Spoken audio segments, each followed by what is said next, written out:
Hello, everybody. This is Dave Meinhardt in Detroit, and I welcome you all to the Vadakuti Foundation webinar series with Dr.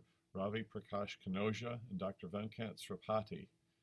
And they're both have been very kind to become presenters and our moderator today for this exciting program about pediatric pileoplasty. And pediatric urology is a very specialized medicine, and it's great to have them here. I'm going to turn it over to Dr. Sripati. So good evening everyone. At the outset, I must thank the Vatikuti Foundation for organizing this webinar on this very important topic. And honestly, I don't think they could have chosen a better person than Ravi Kanojia to talk on this.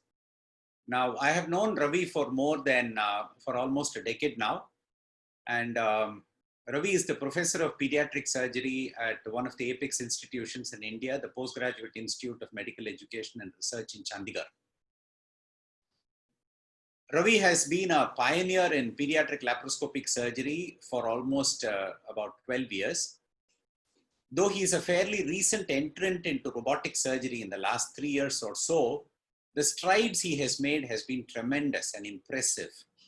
And the topic that he's chosen today, overcoming the size scare for pediatric pyeloplasty, is a topic that a lot of people are very, very diffident to broach. So Ravi has very good skills. More importantly, he has boundless enthusiasm.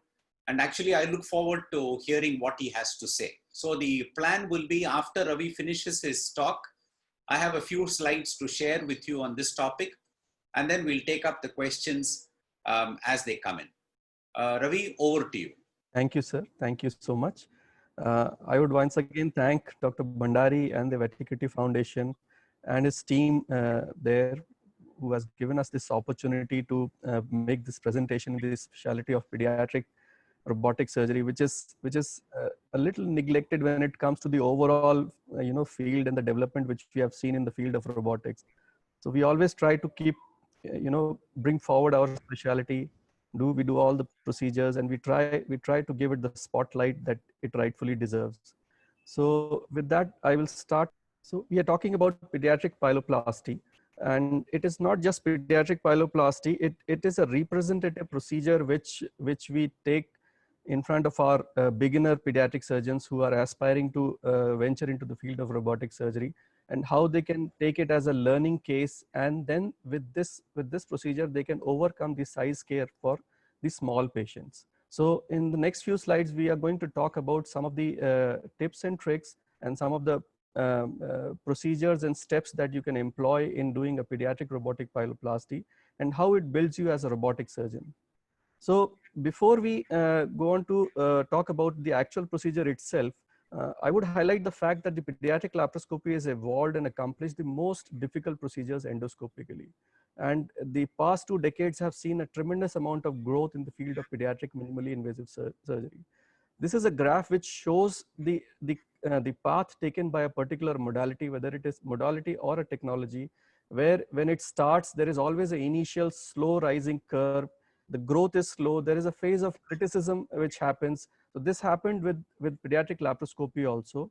And then it is slowed by the lack of smaller instruments. And once that phase is overcome, there is a sudden shoot up and uprising curve. So pediatric laparoscopy has traveled through that path, and now has reached a position where it is an established modality and people don't have any doubts about it. The pediatric robotic surgery is going through a similar phase of evolution, where I believe that it is in the phase of criticism at this moment. So it is on the uprising curve. More and more people are adopting it, but it is still subjected to criticism. And now we have entered the phase where it is slowed by the lack of smaller instruments. And this is the phase where there is a large group of surgeons, entry-level surgeons or the early adopters of the technology, who are trying to jump on the bandwagon of pediatric robotic surgery. And this is where I define my target audience over here, where I intend to target the early adopters and the young surgeons. So this is something where Dr. Sripati is at the moment. And these are the early surgeons or the bedside assistant, the patient side assistant, which are standing with the robot, and then the early adopters who are actually doing the procedures. So I would intend to explain that how robotic assisted laparoscopic pyeloplasty is used as a learning tool, and what are the basics of and how do you adopt for the small size ergonomics which is pertinent to pediatric patients, and some of the nuances of critical step in pediatric pyeloplasty. Now, again, this is a slide which I show with my laparoscopy presentations, where any entry-level laparoscopic surgeon is first made to do basic level 1 procedures, which are lap chole, lap appendix, some kind of cyst excisions, hernia repair, and all those kinds of procedure. Here, pediatric pyeloplasty, laparoscopic pyeloplasty is at a little higher level, because it involves a lot of suturing skills which are supposed to be done. And a lot of people would find it difficult, and they need a bit of a learning curve phase where they can ascend up to that level. It is not the case with robotic pyeloplasty, because that is one of the beauties of the robot application in a pyeloplasty patient or any pediatric patient, that it makes the suturing very easy. And that is why pediatric laparoscopic pyeloplasty is the learning tool for any entry-level pediatric surgeon who is wanting to go into this field. So why this is taken as a learning tool? It's a fairly common condition. There is an abundance of PUJ patients, especially in the Indian subcontinent region, and is a fairly common condition. It is occurring at all the ages. So the range and spectrum of age which you get with PUJ patients is right from newborn period to the prepubertal age group. The anatomy is fairly constant in these patients. There is not much variations apart from some exceptions. And so every time you subject a new learning person with a robotic pyeloplasty, at the back of mind, he would have some kind of assurance that what I'm going to see is I have seen that thing many times before. So that's not going to scare him. There is a suturing opportunity, as I said. And as I said, that suturing is very easy with the wristed hands of the robotic instruments, and it really gives the confidence to do the procedure. If a decent job is done, the outcome is good in majority of the cases, and the avenues of failure are very minimal. And so are the potential complications, which are there, but they are minimum if due diligence is given to the entire procedure. Now, before we go on to describe these tips and tricks, we want to say that whosoever is attempting, he should be covered from all the other bases regarding the patient.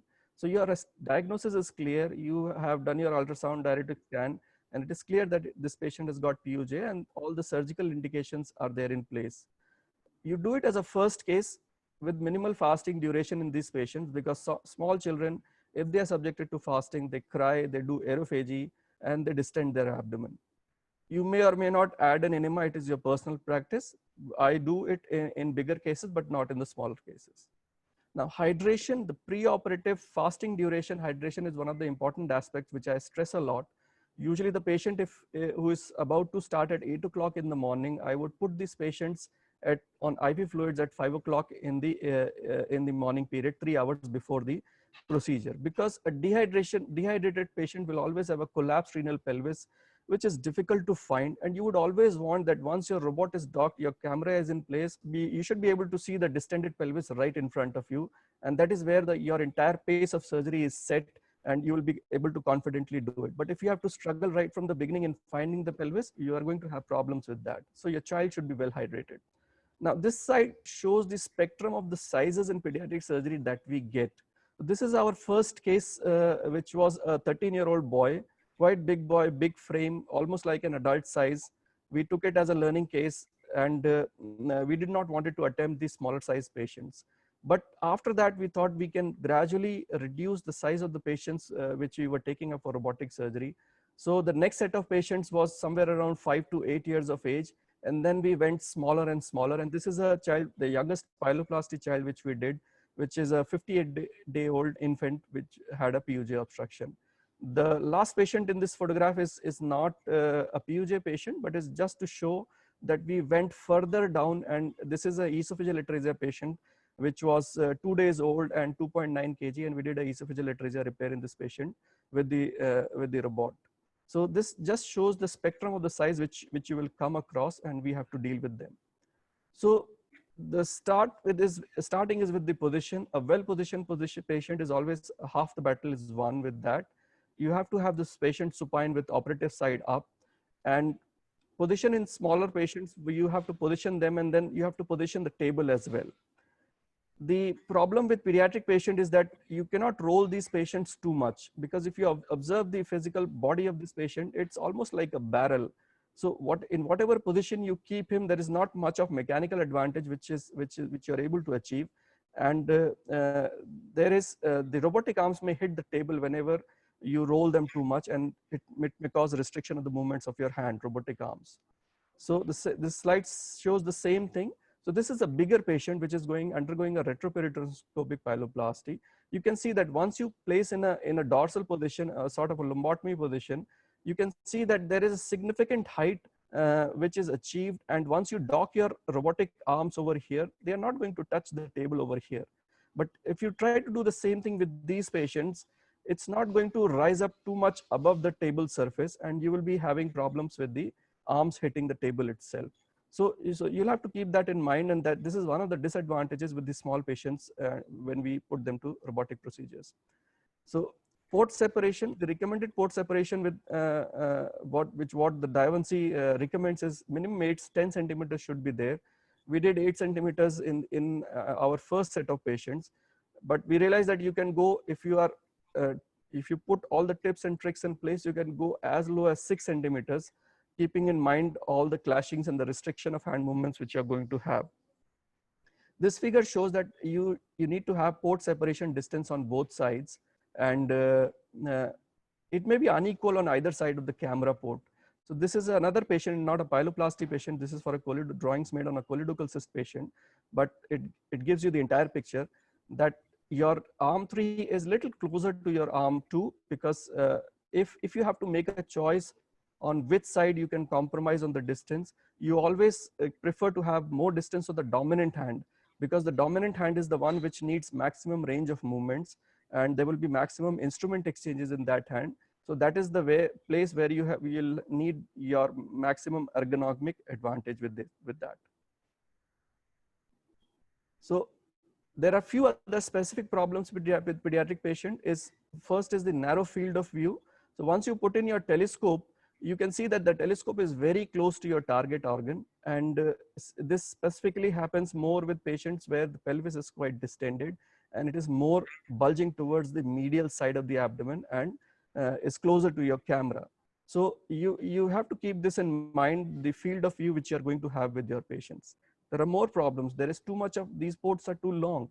There is too much of length of port along with the length of the instrument, which needs to be inside before the robot can take it as a docked instrument. So with that, you have a loss of instrument manipulating space. So if you have this grasper over here, your pelvis is somewhere here, the entire movement is very much restricted in your smaller patients, and it becomes a little difficult. So you have to tweak your port placement a little bit. So what we usually do is that we do a little bit of remote center tweaking. So it is usually advisable that you have this black mark right at the inside the abdominal wall, so that you have that pivot movement with the robot, and the port side tissue trauma is minimal. We tried it in a few patients that we slide the port a little more out and put it in this lower ring. And with that, although there is always a fear of dislodgement of the port and port side tissue trauma, but with experience with few cases, we realized that it is not that big of a problem.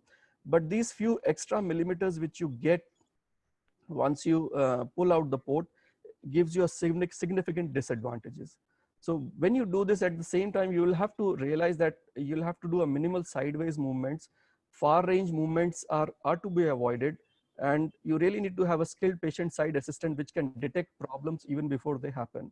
And the most important thing, that you have to fix the port very securely, because it is now just at the verge and it can get pulled out any moment if you make too much of movements with the robotic arms. So this fixing we usually do with the glove finger ring attached around the circumference of the port, and we fix it with a suture. Now docking again is a bit tricky in smaller patients. We usually use 3 ports in pediatric pyeloplasties. We have seldom used a 4th arm for pyeloplasty procedures. Usually it is a 8 mm camera and 2 5 mm hand instruments. It varies with the SI and the newer XI system. On the SI system which we use, the docking is done over the ipsilateral shoulders, and the working ports are sometimes in a straight line. With the new SI system, the organ targeting system is very useful, and it actually helps ergonomically separate the elbows of the robotic arm and avoid that clashing. So that technology is very fascinating in the newer versions of the robot. The clashing arms is a very big problem in if you don't do the docking properly. Now this is a figure which shows a surgeon which is operating a patient, and you can see that the camera assistant is standing behind in a very uncomfortable position. So thankfully the robotic arm takes away all that discomfort with your placement, quote placements. So this is a humans getting docked on a patient, and this is the robot docked on that patient. You can see that there is a nice 45-degree angle between the two arms, and the patient side assistant is comfortably sitting watching the screen and assisting the surgeon while he's doing that. So that clashing of arms is something which you have to cover, and you have to, it is not just clashing of the arms amongst themselves, there has to be avoidance of clashing of arms with the table, with the patient surface as well. Now coming on to the few steps of this procedure. So as I said that you have to first find the pelvis, and usually you find it distended due to the obstruction, and it is easily seen as a bulge.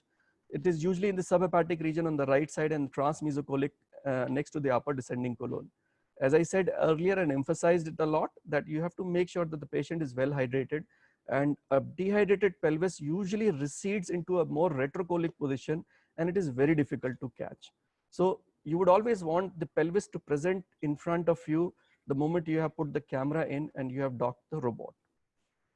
Now, once you have found the pelvis, you have lifted up, you start setting up for dismembering of the PUJ. You find the ureter, some amount of ureteric mobilization is also needed, and you now go on to put in a pelvic hitch.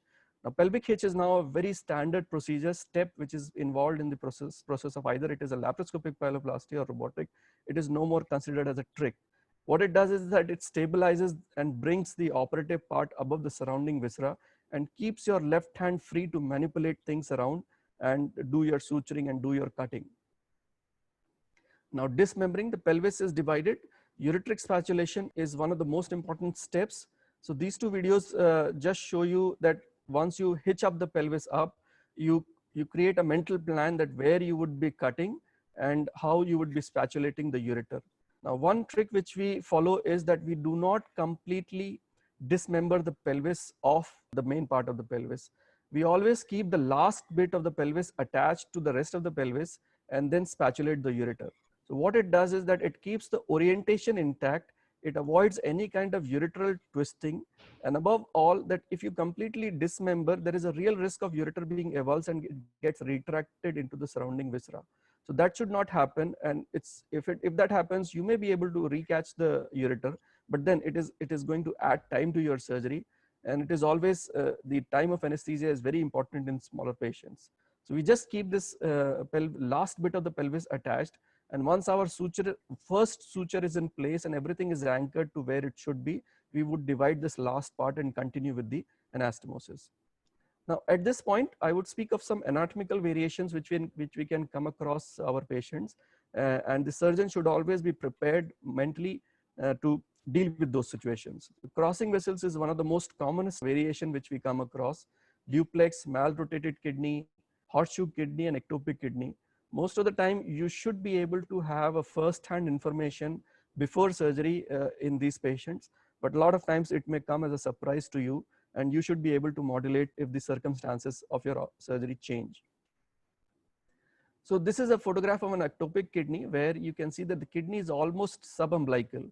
So it is not possible to place your camera port at the umbilicus. You will always have to go up. This is almost a subhepatic camera port, and you would gain distance. So with that, now you can see that we have this kidney pelvis bulging in the subumbilical area or the left iliac fossa region, and you have your instruments nicely triangularized and do a robotic pyeloplasty. So we start reconstructing the PUJ. The first stitch is the most important stitch, and it sets the pace of the rest of your anastomosis. We do the posterior layer first and do the stenting after that. So this is just getting the first stitch in place. You take care of the orientation nicely.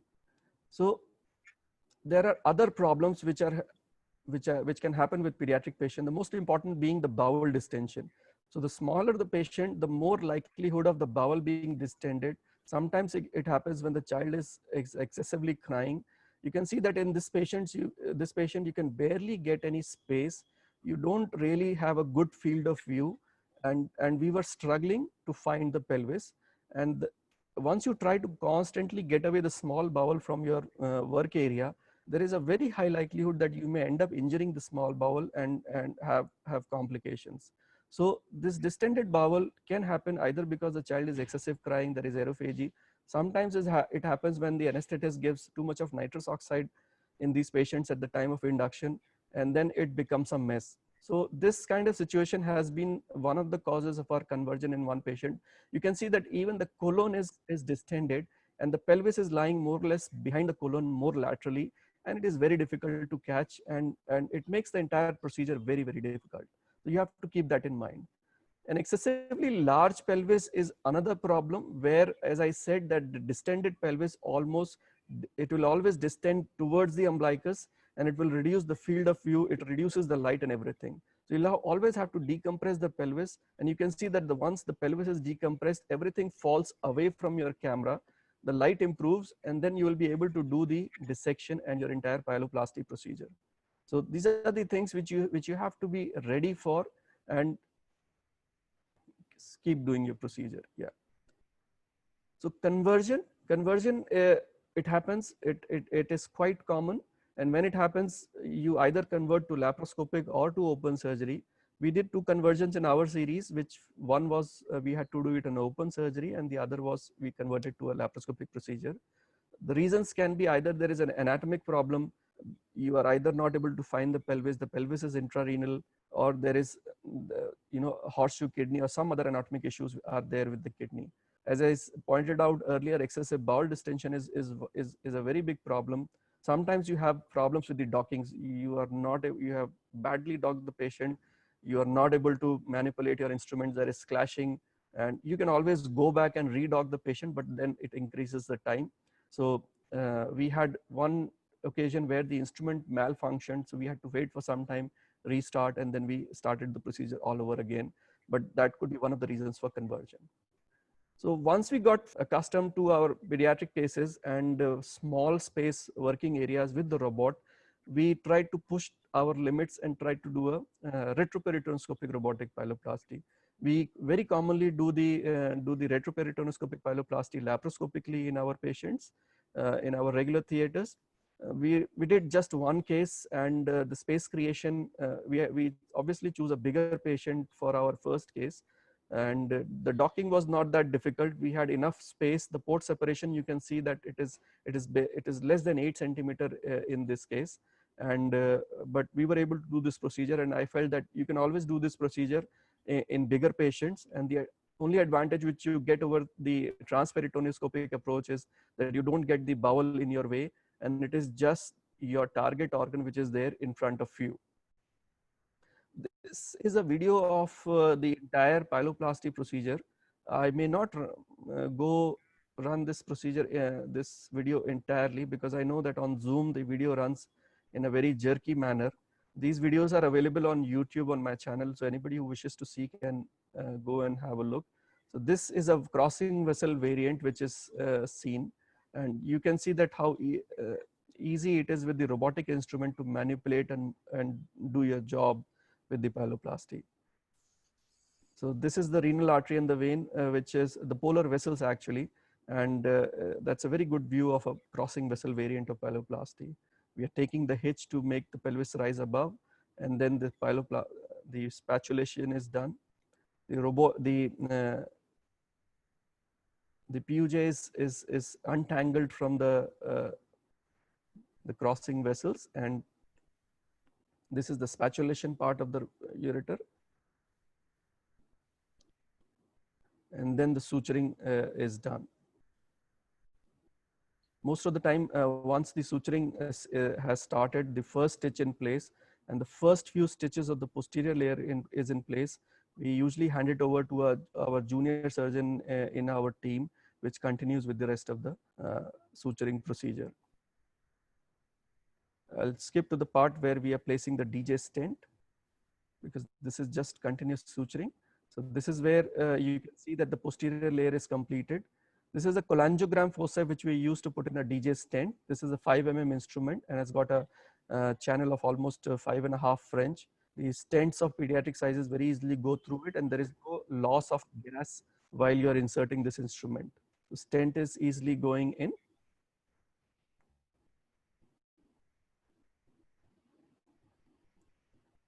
And then you continue with the rest of your pyeloplasty.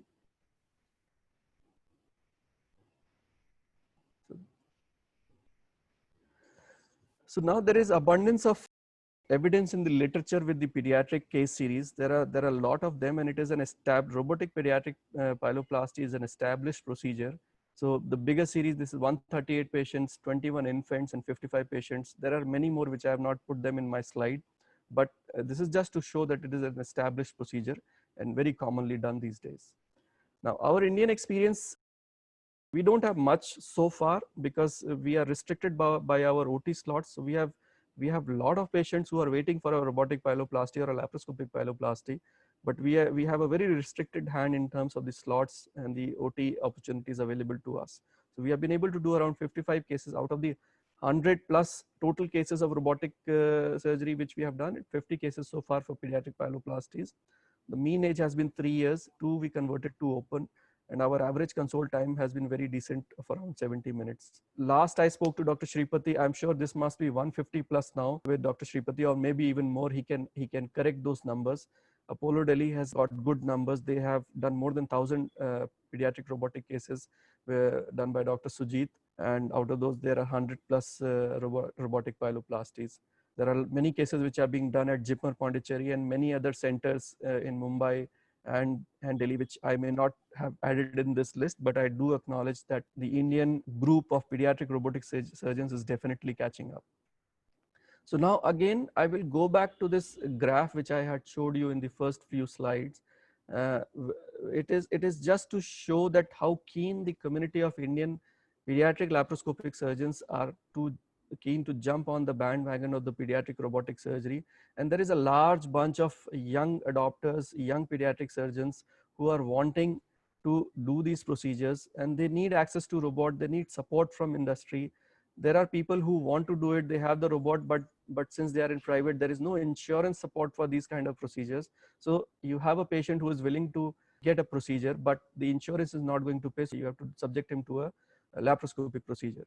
So we are still climbing on that graph, and I mean, efforts are there, but definitely more needs to be done in this particular area so that this particular subspecialty is developed more.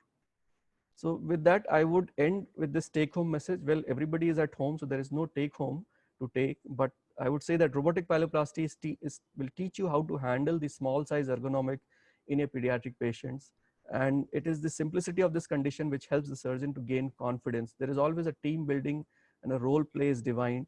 And it is this procedure which actually, it gives you the confidence to build up on the complexity of the procedure which you would want to attempt, and then go on to do the bigger complex procedures, because you know that now the role play of your team members is defined, and you feel confident with the rest of the stuff, and now you can handle the complex procedures to do with the robot. So with that, I would thank my team at PGI Chandigarh, and each and every member who is there in this photograph, and even if he's not there in this photograph, I would thank them. And with that, I would hand it over back to Dr. Shripati for rest of the talk. Thank you, sir. That was an excellent talk, Ravi.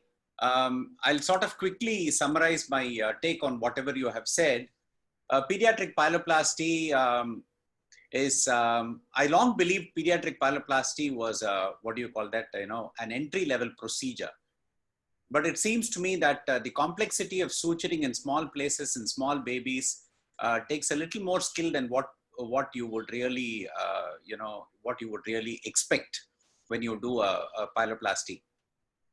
Now, having said that, there are lots of things that you have said that I agree. Small points that I deviate from are: one, I would give a little more turn to the patient, place it a little more on the edge, and help the bowel to fall away.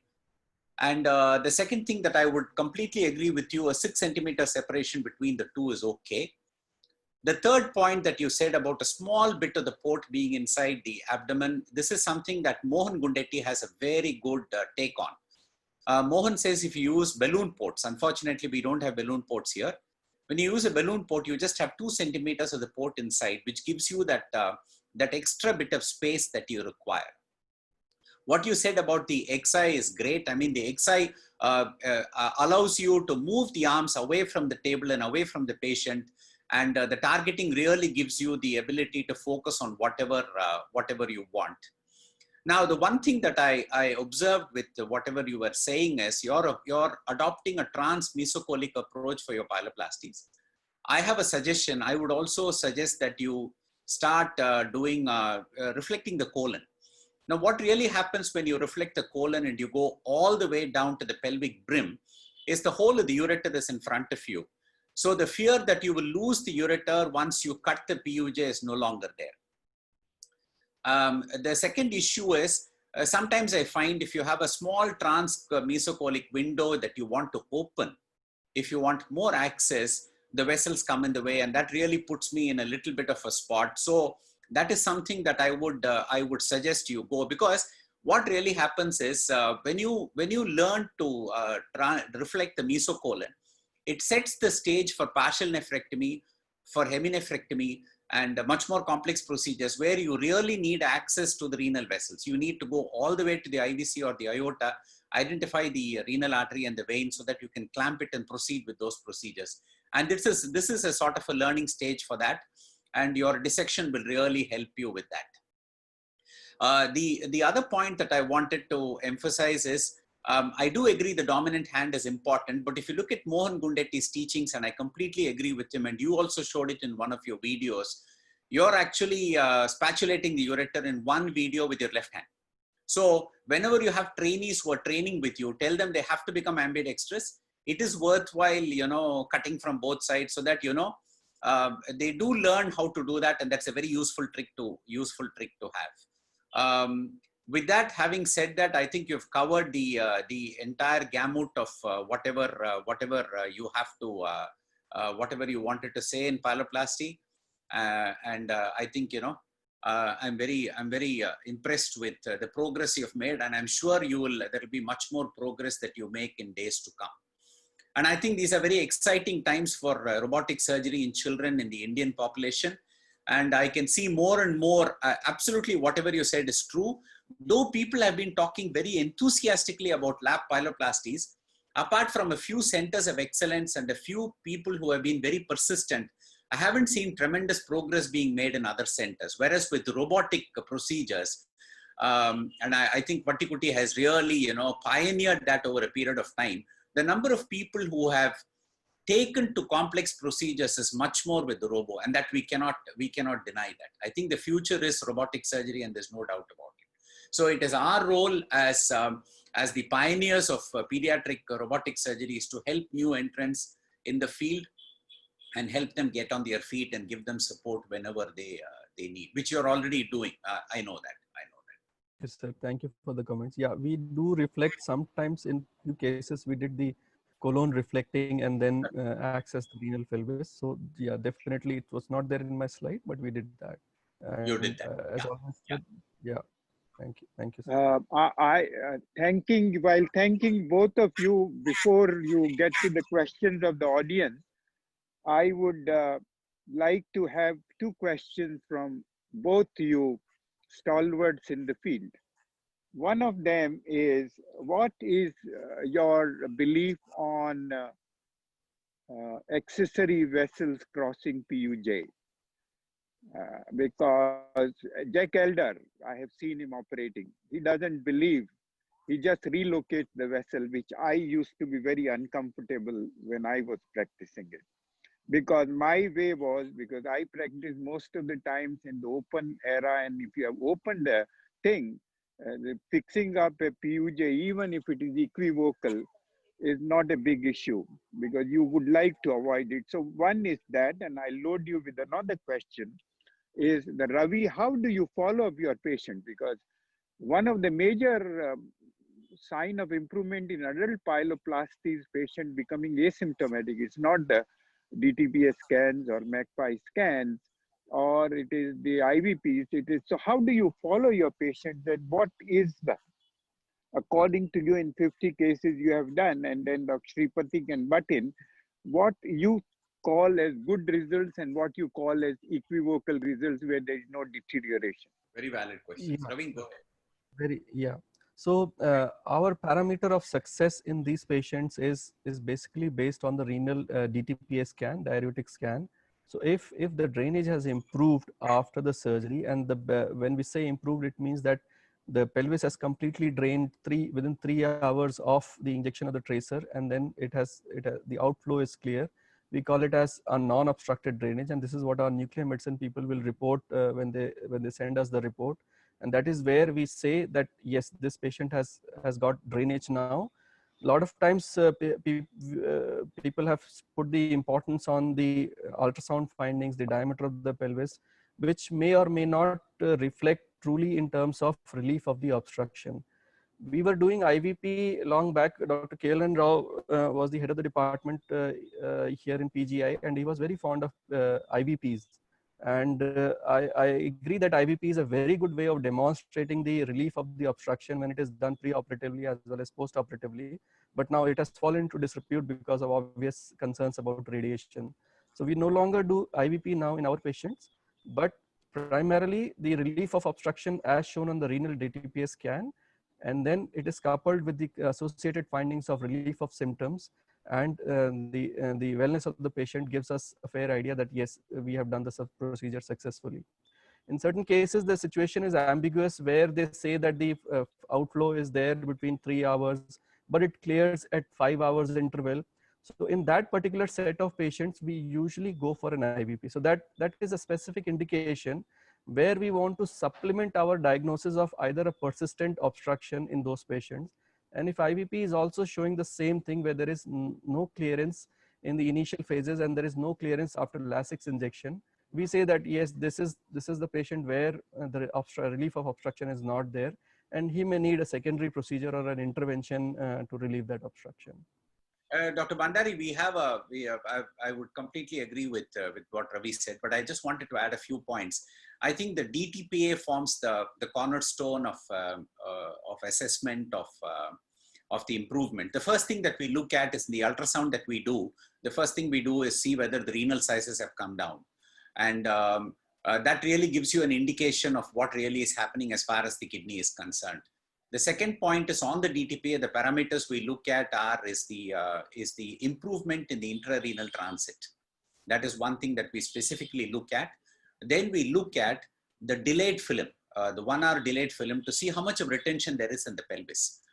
To us, that seems to be a much better indicator of drainage rather than the curve. The curve as such, as we all know in a DTPA, depends on the position of the patient, whether they're lying down or supine.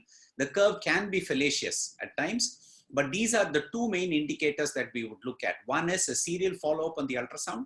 And for instance, if you follow up on the ultrasound and you find there is no longer any kinesial dilatation and the pelvis has really regressed in size, there are some patients who would even opt not to have a DTPA. But the DTPA is mainly done in order to document what really happens to the intrarenal transit time, what happens to the percentage functional assessment as far as the kidney is concerned, what happens to the pelvic size in the delayed image. That's the way we would follow. With regard to your question, with regard to crossing vessels, I completely agree with you. I don't believe in putting the vessels within a small gutter in the pelvis and shifting it away. And I think once you go there, you might as well cut it and transpose it, because there are many instances where there is an intrinsic narrowing, and if you haven't addressed it, you're going to have a problem again. Yeah, my question to both of you, the reason is that audience should not be over expecting the outcomes. I have dealt with some of the well done pediatric pyeloplasties in large pelvis, and the parents are anxious. They are not explained. They come back to you, seeing that because it's a box type curve on DTPA, patient is asymptomatic. You do your study and whatever you said, the detailed analysis of the DTPA with delayed follow-ups, and you say everything is fine. So there is a limit to which you should expect an improvement for new surgeons. Don't think that everything is going to reverse back to normal because there is an inherent damage which will not improve. So all you do is either it stays unequivocal or asymptomatic, or it drains late. And it's a relative improvement in comparison to what you had in a patient, not a spectacular improvement. So point was that. Ravi, what's your comment on the crossing vessels? Do you agree with Dr. Sripati? Sir, I completely agree. The crossing vessel, what we have seen is that it always shows some component of internal narrowing. So we have even done studies where the part of the ureter which is lying underneath the crossing vessel, we have taken a small area for biopsy, and it has shown to show a disarray of collagen fibers arrangement and the disarray of the muscular circular muscle fibers in that part of the ureter. So that part of the ureter which has been there lying there behind the vessels compressed, it is always very dysplastic and an adynamic kind of segment. So it has to be transposed, and you have to reach the good part of the ureter, spatulate that part of the ureter and anastomose it with the pelvis. And that is the only way to achieve drainage. So we always place the emphasis on, when you are spatulating the ureter, you should be able to see that unfurling of the ureter once you cut with your scissors, and there are rugosities which present themselves in front of you. That is where you know that this is the good dynamic ureter which will have a normal peristalsis once the continuity is restored. So whether you're doing a pyeloplasty in a crossing vessel or a normal type of PUJ, getting rid of that adynamic thin intrinsic narrowing part of the ureter is extremely important. And if you don't do that, whatever type of anastomosis you're going to do, it is not going to drain. So we always try to show that unfurling of the ureter which just everts out in front of you and shows the rugosities, and that is where you know that you have done an adequate job in these patients. There are other sets of patients, as Dr. Bhandari rightly said, that even with the best of the best procedure, whether laparoscopic or robotic, you have done a good anastomosis. Initially, they may show a decent amount of drainage and they are asymptomatic, but their kidneys continue to deteriorate in function, and the parents keep coming back with complaints that maybe it is the procedure at fault. It is very difficult to explain that kind of scenario. It is probably the natural history of that kidney which is meant to be that way. And even if any kind, you cannot even offer them a secondary procedure where you can say that if I do this, the kidney function is going to improve. So with those kidneys, whatever that is supposed to happen, it will happen, and surgeon will have a very minimum role to play. So what we tell them is that, see, this is a plumbing job. As a surgeon is a plumber for that PUJ area, and he has just fixed that pipe, and he has made sure that the water is flowing through that. Now, what happens to the rest of the kidney is up to the nature. Yeah, I think you raise a very important point generally for pediatric patients.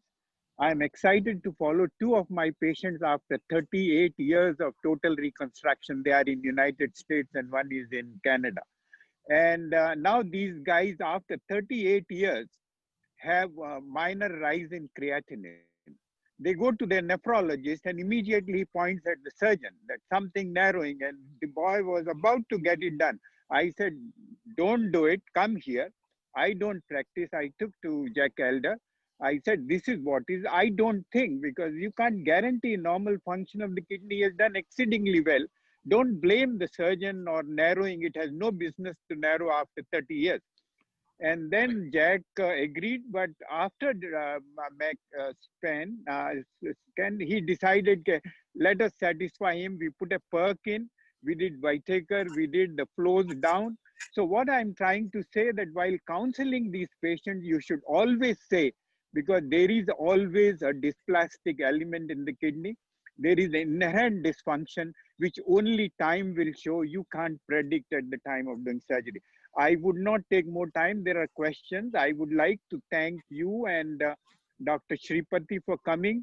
And don't rest. I'm going to come up with a brief course on pediatric urology for 4 hours and sometime we will plan that and have you back. So thank you very much for helping Vattikuti Foundation for all the times. And we continue to bank on your support, because they're a very small pediatric group. And as I told you several times, Dr. Sripati would know that this is a specialty which is closest to my heart. Till I left it, 42% of my urology work was pediatric.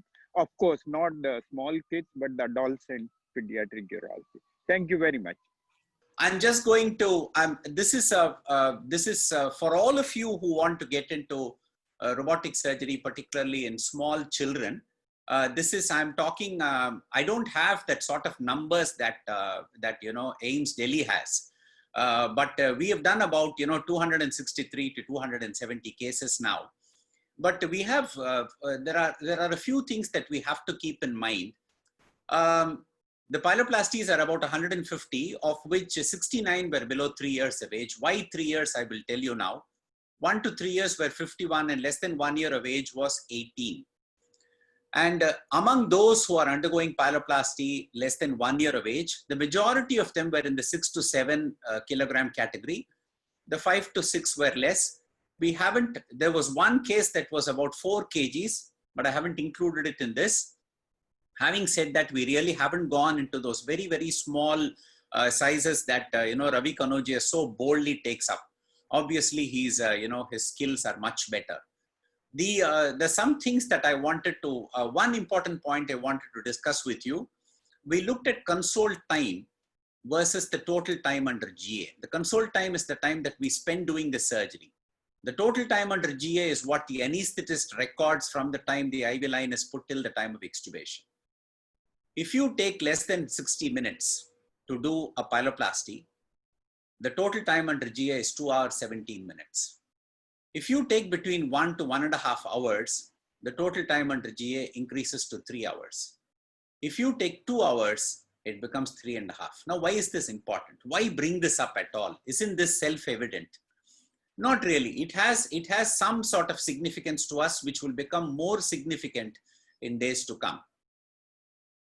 It has been shown that in young lab animals, including primates, exposure to most anesthetic gases leads to abnormal cognition and behavior due to neuronal cell death. This is fairly well established. So the big questions that a lot of people were asking is, does longer duration of anesthesia exposure of more than 2 hours, repeated exposure to anesthetic gases, use of multiple agents, will it lead to poor neurodevelopmental outcomes later? So the factors that can be affected in children are attention, information processing, executive function, visuomotor integration, reading, spelling, arithmetic, emotional and social deficits. And there are some well-defined studies that talk about this. But this was a very good article, which I think all those who practice pediatric surgery or pediatric urology should keep in mind. This came out in the Lancet in 2019, where they took 2 sets of infants, one who received regional anesthesia, another group received general anesthesia. They were all full-term babies who underwent herniatomy for about 1 hour. And they followed them up in 28 hospitals in 7 countries. They followed them up for 5 years and did their neurodevelopmental assessment. And they said if anesthesia exposure to sevoflurane is 60 minutes or less, neurodevelopment is normal. But it doesn't stop at that. So when you do an infant pyeloplasty, my request to you is, if you have the skills of Ravi Kanoja, then obviously this doesn't apply to you. But for those of you who are starting off, if you're taking a small baby for a pyeloplasty, if you have not made sufficient progress in 45 minutes, have a mentor to guide you or take over. And this is particularly important. This again, Ravi spoke, and I can't emphasize this more. Keep the same team members for robotic cases. Ensure that positioning, padding, catheterization, port insertion, docking, undocking, port closure can all be done in the shortest time possible. There have been so many meetings organized by Vattikuti Foundation where this point was driven home by the experts who came over, particularly from the US, and I'm very grateful to them, because this is something that you really have to place, you really have to make sure that you do this well. So right now, there is an FDA recommendation that in children less than 3 years of age, a single anesthetic exposure of less than 3 hours duration is considered safe. And there is also a public site which has excellent information on the subject. This is something that we definitely need to keep in mind. So this is something that I just wanted to bring your attention to, because this is becoming more and more important in today's scenario. And I thought, I'll just bring attention to it, apart from all the other technical tips that Ravi gave. I thought this also is important for you to know. So thank you very much. With that, we'll go back to the questions now. One of the questions that Ramesh Babu has asked Ravi, which you need to answer, reduction of the pelvis, what is your take? Do you always reduce, or are there some situations where you do and you don't? Reduction of pelvis is quite a debatable thing, and some surgeons would do, some would don't do. I would say that we do it what is just enough. So it's not like too much of reduction. It's not like too much of not too much of reduction. So as you could see in one of the slides in the video, we just reduce the part where we can form a decent size triangle. You are able to see the calyces inside and then do the anastomosis. So it's not like a radical reduction, which sometimes or the open surgeons would do, and they would trim the entire dilated part and then do the anastomosis. We really don't feel the need of doing that, going to that extent to reduce the pelvis. So I would say that the answer is just enough. You have to make your own judgment at the time of surgery. For a too much dilated pelvis, which is very large and redundant, the only thing which you have to ensure, more importantly than the reduction, is the dependency of the anastomosis and the length of the anastomosis which you are able to achieve while reconstructing the PUJ. So it's not like that if you have a large distended pelvis which is occupying the entire abdomen, you'll have to excise all of it. It's not really necessary. You will still have to do a lot of it as compared to your regular PUJ patients where you're doing the reduction. But as I said, the important thing is the dependency and the length of the PUJ anastomosis, which you should emphasize on while doing the PUJ anastomosis. Absolutely. Ravi, if I can just add one point to this, Ramesh, the important thing to remember is the situation where you would consider a reduction of pelvis as a kidney which is poorly functioning, where I think it does a little bit of good. But as Ravi said, the more important point is the dependent drainage and adequate drainage. So we have Ravi Ramadwar asking, I don't know whether we both can answer this question. Due to the COVID pandemic, the training center in Kochi is closed down. What other options are there for training? I have no answer to this particular question, and I think Dr. Bhandari needs to answer this question, or I have absolutely no idea. But I can find out and let you know what the other options are. Yeah, I think the shutdown is temporary. It's not like happening forever. It will reopen once the normal situations resume and the pandemic and conditions are taken away. So it's a short-term thing which is happening. And Absolutely. there are many overseas centers. So once this thing is not there, the overseas. So Ravi, I just want to add a small point to what Ravi Kanoje has said. I had the privilege of sort of doing a part-time mentoring of Mohammed Rila, who does the liver transplants, and is an acknowledged leader in the world. They have a Da Vinci exercise system, and unfortunately, because of COVID, he really couldn't go for training. But what he did instead was he used the system and sat on it every day and did all the exercises. And he called me for to watch him, to mentor him as he was doing the 7th case. And he did it so effortlessly. He did the donor hepatectomy so effortlessly. I was really surprised that this chap was still, he hadn't gone for training at all. So sometimes for a person of your caliber, I don't think you really have to go for training. If you have a robo on which you have, you can sit and really start working every day, or at least, twice a week or thrice a week, I'm sure you will exceed all of us in no time. I'm very sure of that. Ravi, yeah. The Kochi Center or the other training centers which Ramesh Babu was talking about, or Ravi Ramadwar is talking about, I think they are not exactly training centers. They are the accreditation or the licensing centers. So it's like going to your city traffic office and getting your driving license by giving a driving test over there. They don't mentor you. They don't teach you really anything. They would put you to test, let you do the exercises, you get your scores. And then at the end of the day, it's a one-day certification module. And so I wouldn't really call it as a training center. Training, what really happens is with the mentor, or when you go to another center which is doing the procedures, you watch and you are trained, or you call somebody to your place and ask him to demonstrate cases. That is what actually the training would mean. So the Kochi Center is just a certification center and it's a kind of a misnomer as a training center. Absolutely. Very well said. Another question from Ramesh Babu to Ravi Kanodia. What is the failure rate of RALP and how soon can it manifest? Can it manifest and how does it manifest? I think that's a very valid point. I would say it is no different from what you would be having in your laparoscopy practice, because essentially you are replicating everything that you do in an open or a laparoscopic procedure. Hence, all the procedure related complications are going to be nearly same, whether it is the success rate or the failure rate. And even how soon it can manifest, it will just manifest. If it is an obstructed drainage, it will manifest within 3 to 4 weeks of time once you or at the time when you take out the DJ stent. That is when you know that a patient will start developing pain, and the pelvis starts distending. So it is no different from what you have been doing in your general practice with the other modalities of treatment as compared to the robotic ones.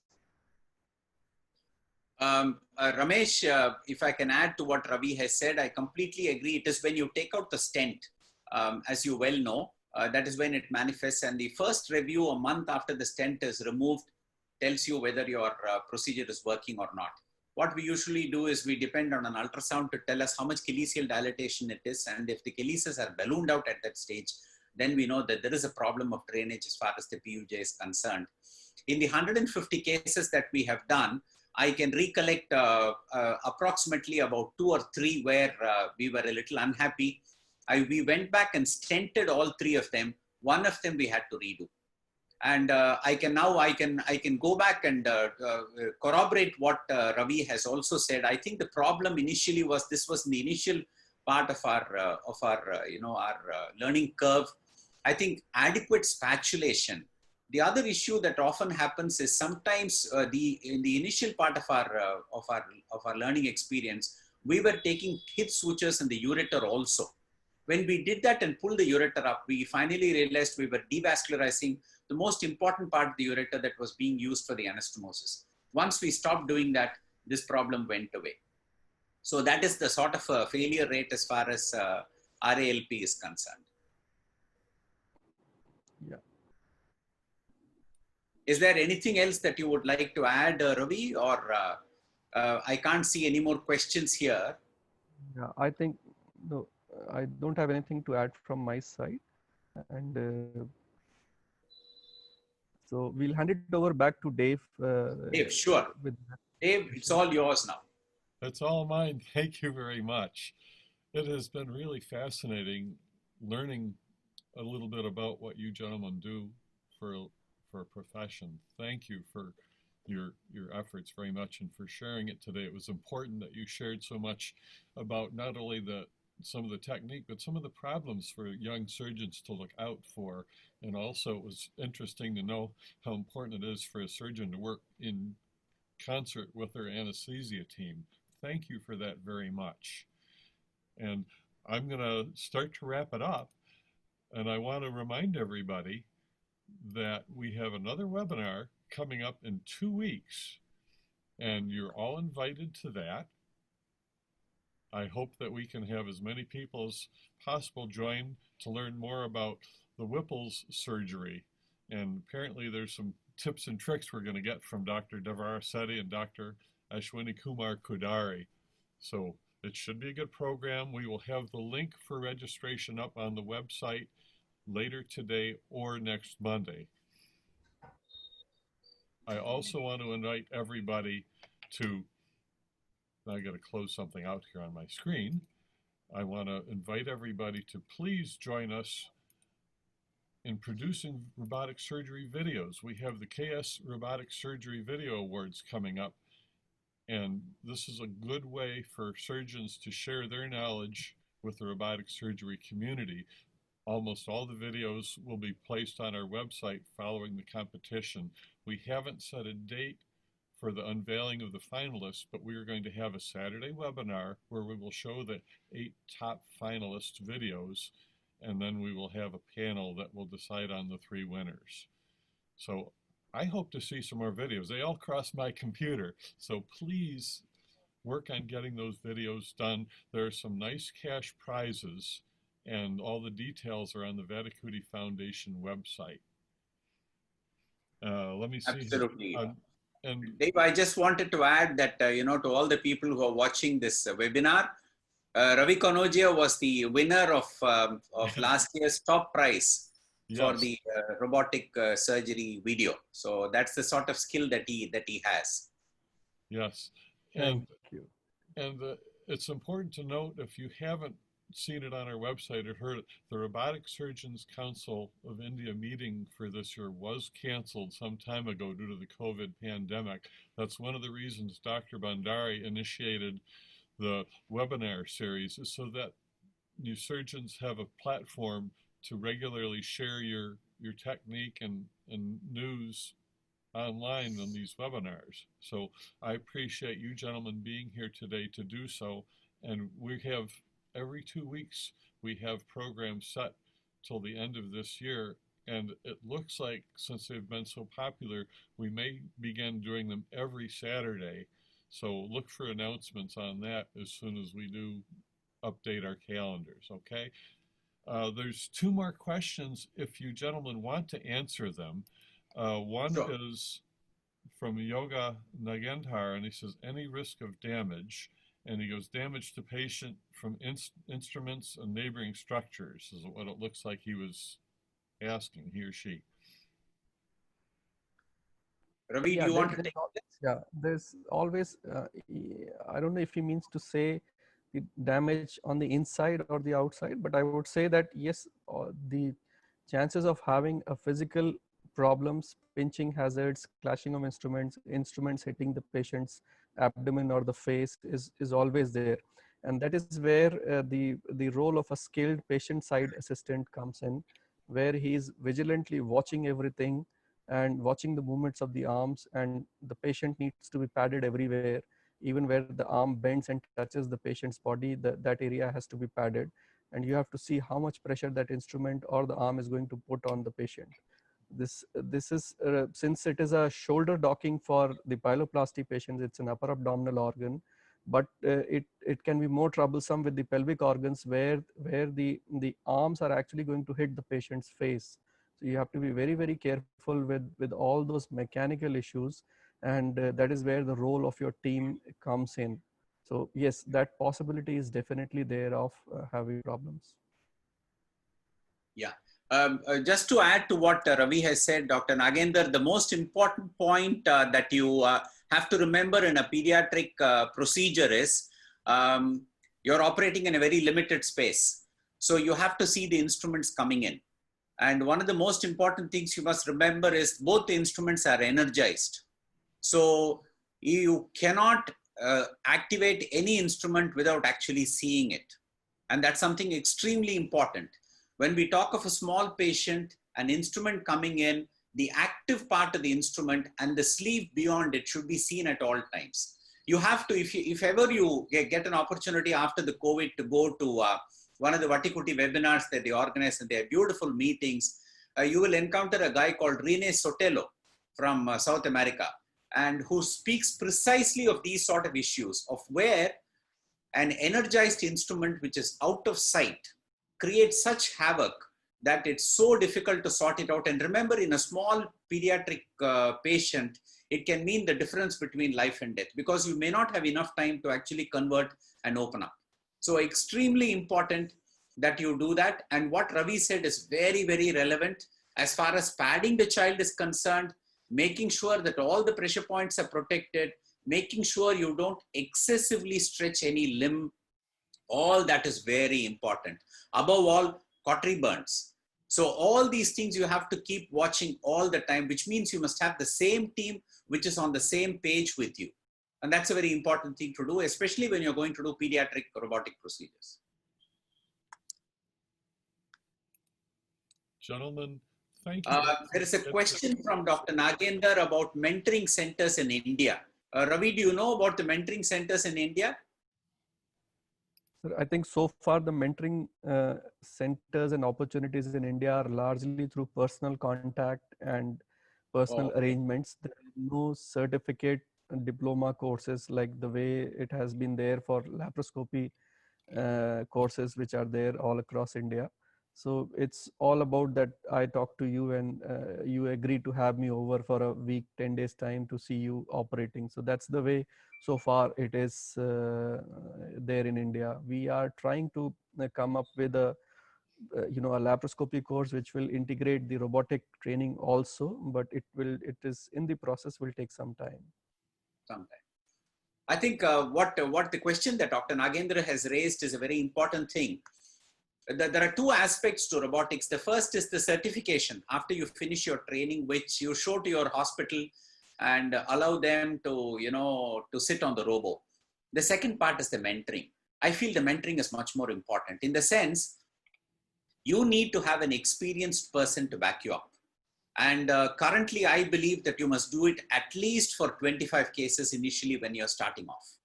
Now, I have been mentoring people. For instance, in Coimbatore, there are two surgeons that I have mentored. Either I would go there or they would come to Chennai. Now, what really happens when you go to mentoring is you just give them the confidence, just go ahead and do whatever you have to do. I'm here to take over if there is a problem. We also look at the clock and see how much time they are taking. And if they haven't made sufficient progress within a period of time, we take it up. And as we are doing it, we keep correcting small issues. And soon you find that they will be absolutely confident. The best way of doing it is if you're in a large center, like for instance, PGI Chandigarh, and somebody wants to start robotic surgery in children, then the mentoring by Ravi becomes extremely important. So he stands by their side and makes sure that they go through. The mentoring part of robotic surgery is the most important part of training that you can imagine. And thank you for that question. That's an important question. We did that for AIIMS Rishikesh. So when AIIMS Rishikesh got a robot installed, so I was there for a month's time. I lived there in their guest house. We did a lot of cases over there, kick-started their robotic surgery program. And now they are a very regular. They have got good numbers, and they will very soon they will exceed the numbers in PGI. So that mentoring model definitely works.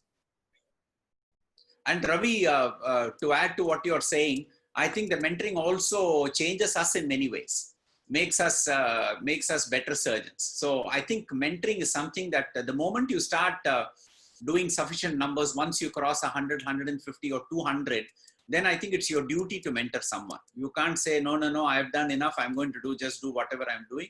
It is your duty to start mentoring somebody and making sure that they are all right. Agreed, sir. Agreed. Dave, back to you.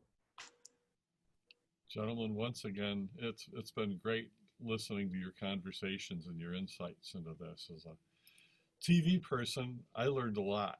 So thank you everybody for joining us today. This video will be on our website next week, and in 2 weeks we will have this webinar with Dr. Devasareti and Dr. Kudari. So please join us again. Until now, thank you very much for joining us today.